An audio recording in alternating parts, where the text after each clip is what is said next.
Hello viewers, आप सभी को मेरा प्यार भरा नमस्कार। मैं हूं doctor Suresh Jain, child specialist from Guwahati, Assam. आप देख रहे हैं मेरा अपना channel child care with doctor Suresh Jain, जिसमें हम डिस्कस करते हैं वो सारी बातें जिनसे हमारे बच्चे स्वस्थ रहे, सुरक्षित रहे। इस चैनल को बनाने का मेरा मोटो है, हर बच्चा स्वस्थ रहे, सुरक्षित रहे। My goal here is to serve children and their caretaker. आज हम जो टॉपिक ले रहे हैं वो है पेनलेस और पेनफुल वैक्सीन कौन सा लगाएं। Let us start. बच्चों में जो बीमारियां हैं वो उनकी जो मृत्यु दर है, उनको अगर कोई कमाने का इफेक्टिव तरीका है तो वो है वैक्सीनेशन। लेकिन फिर भी आजकल के पेरेंट्स जब भी बच्चे को वैक्सीन देने के लिए लेके जाते हैं तो वो एक परेशानी में रहते हैं। उनके मन में एक सवाल रहता है कि कौन सा वैक्सीन लगाएं, पेनलेस या पेनफुल। मेरे हिसाब से ये पेनलेस और पेनफुल ये दोनों शब्द कन्फ्यूजिंग शब्द हैं। आइए देखते हैं, समझते हैं कि आखिर ये माजरा क्या है। आजकल के पेरेंट्स समझदार हैं, पढ़े लिखे हैं, इन्फॉर्मेशंस भी बहुत ज़्यादा रखते हैं, बहुत सोर्सेज से इन्फॉर्मेशन इनको मिलती है। लेकिन वैक्सीन का जब समय आता है तो फिर कंफ्यूज हो जाते हैं कि कौन सा वैक्सीन लगाना है। आइए समझते हैं, कुछ पॉइंट्स को क्लियर करते हैं। मेरे हिसाब से ये पेनफुल शब्द ठीक नहीं है। इसकी जगह either we should use standard और नॉर्मल।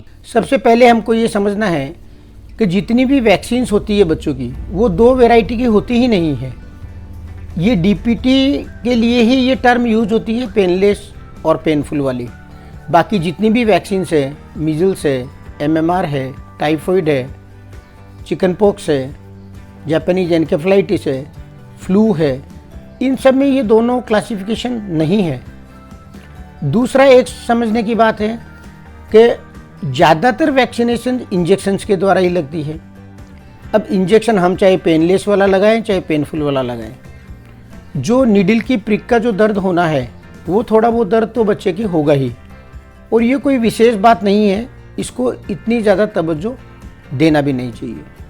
और ज़्यादातर वैक्सीन्स जो हम लोग आजकल यूज़ लेते हैं उनमें ओरल पोलियो और रोटा वायरस, ये दो वैक्सीन्स को छोड़कर बाकी सभी वैक्सीन्स तो इंजेक्शन्स के द्वारा ही लगती है। मेरे हिसाब से सभी पेरेंट्स को ये भी जानकारी रखनी चाहिए कि जो भी वैक्सीन बच्चे की लगी है आखिर वो क्यों लग रही है, किस बीमारी से हमारे बच्चे को वो सुरक्षा देगी। यहाँ हम डिस्कस कर रहे हैं डीपीटी वैक्सीन के बारे में, क्योंकि डीपीटी वैक्सीन ही एक ऐसा वैक्सीन है जिसमें ये पेनलेस और पेनफुल टर्म्स यूज़ हो रही है। डीपीटी में 3 लेटर है। डी डिप्थीरिया को रोकता है, पी पर्टुसिस यानी हुपिंग कफ को रोकता है, और टी टिटेनस को रोकता है। ये डीपीटी वैक्सीन आजकल 2 तरह की अवेलेबल है, DTAP और DTWP। यहाँ पर जो डिफरेंस आ रहा है वो आता है ए और डब्ल्यू का। ए का मतलब है ए सेलुलर वैक्सीन और डब्ल्यू का मतलब है होल सेल वैक्सीन। ये ए सेलुलर और होल सेल वैक्सीन है क्या? जब वैक्सीन बनती है तो उस समय वैक्सीन के लिए जो भी मटेरियल यूज होता है, डब्ल्यू का मतलब है कि वो जो भी कीटाणु है उस कीटाणु का पूरा सेल वहाँ पर यूज होता है, उसको हम बोलते हैं होल सेल। और जब उस बैक्टीरिया का या उस जीवाणु का कुछ अंश या कुछ एंटीजन्स जब हम यूज़ करते हैं तो उसको बोला जाता है ए सेलुलर। तो ऐसे करके ये 2 ए सेलुलर और डब्ल्यू वाला क्लासिफिकेशन है। ए सेलुलर को हम बोलते हैं पेनलेस वैक्सीन और डब्ल्यू वाले को हम बोलते हैं पेनफुल वैक्सीन।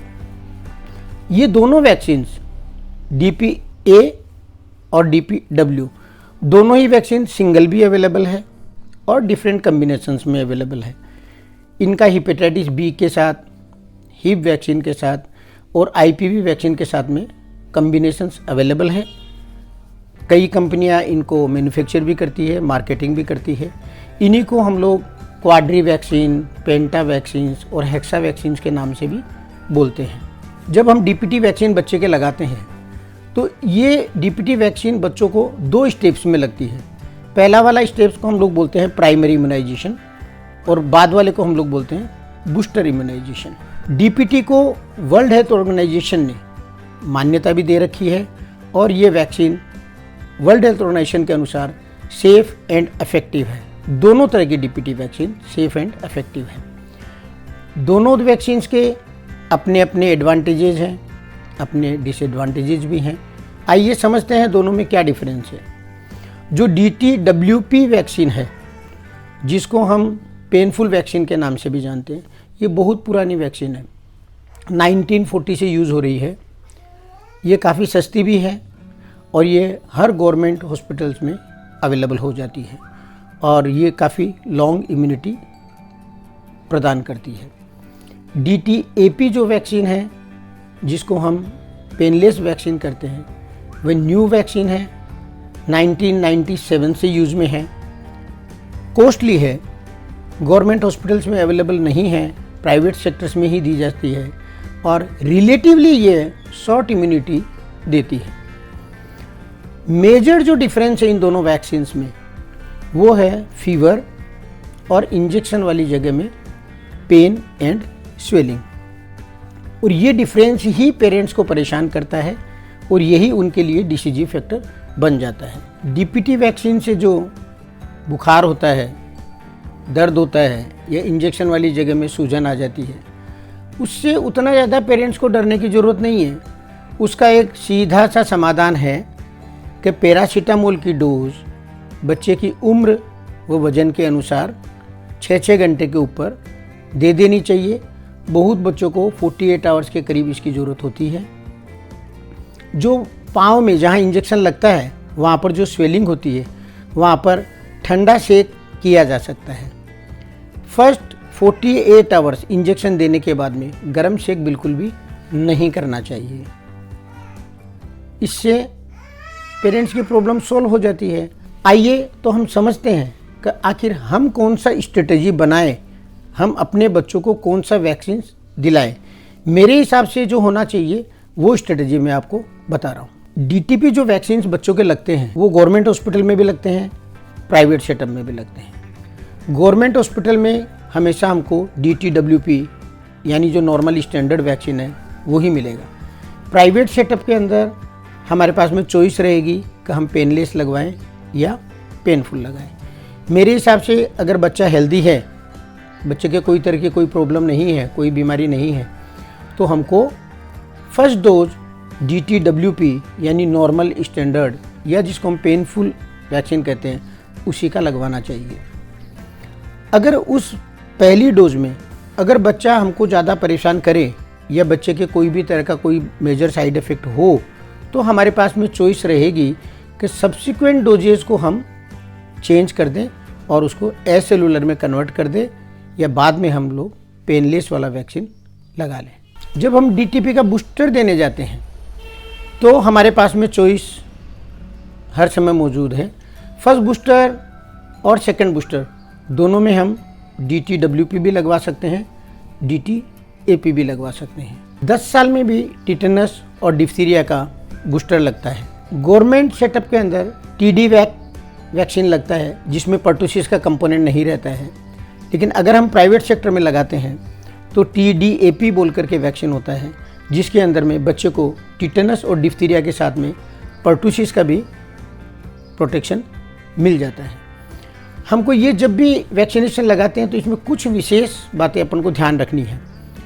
एक बात क्या ध्यान रखनी है कि अगर मेरा बच्चा 7 साल से ऊपर है तो उसको TDWP वाला वैक्सीन नहीं लग सकता है, मतलब पेनफुल वाला वैक्सीन नहीं लग सकता है। दूसरा, अगर बच्चे के कोई भी तरह की प्रोग्रेसिव न्यूरोलॉजिकल डिजीज है तो भी ये पेनफुल वाला वैक्सीन नहीं लग सकता है। या फिर हमने जब पहला डोज लगाया नॉर्मल वैक्सीन का और उसके अंदर में अगर बच्चे को कोई सीवियर रिएक्शन होती है तो हमको सब्सिक्वेंट डोजेज के अंदर में चेंज कर देना चाहिए और पेनफुल या स्टैंडर्ड वैक्सीन से हट करके और पेनलेस वाला वैक्सीन लगवा लेना चाहिए। आशा है आपके सभी कन्फ्यूजन्स दूर हो गए होंगे। आप अब शायद क्लियरली डिसीजन ले पाएंगे कि आपको अपने बच्चे के साथ में क्या करना है। अगर आपको ये वीडियो अच्छा लगा है आप ये सारी इन्फॉर्मेशंस अपने सभी रिलेशंस फ्रेंड्स के साथ में शेयर करिए, जिससे इस परेशानी को सभी लोग अच्छी तरह से समझ करके और अच्छा तरह से डिसीजन ले सके। मेरी चैनल को आप सब्सक्राइब करिए। इसमें मैं हेल्थ रिलेटेड वीडियो बच्चों के लिए बनाते रहता हूँ। अगर आपको वीडियो पसंद आया, लाइक करिए, शेयर करिए, सब्सक्राइब करिए। Thank you very much.